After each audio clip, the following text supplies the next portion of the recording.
chưa? Hấp xuống. Con ơi. Trời ơi, đi cũng mèo. Sushi quay lại đây. Ra mẹ đi, ra mẹ đi.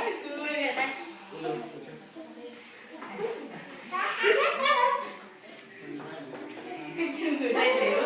Sushi có đây. Rút ra.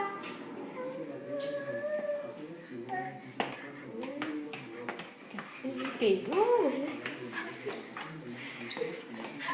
Giỏi.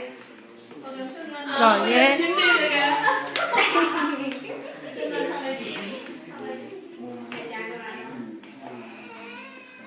Ôi anh ơi, nó đi giỏi không này? Bây giờ tỉnh rồi đó, đi được rồi. Giỏi. Ngày hôm nay là ngày gọi là đứng thịt rồi, ăn cháu luôn. Ngày cứ càng tiến bộ. Đúng rồi.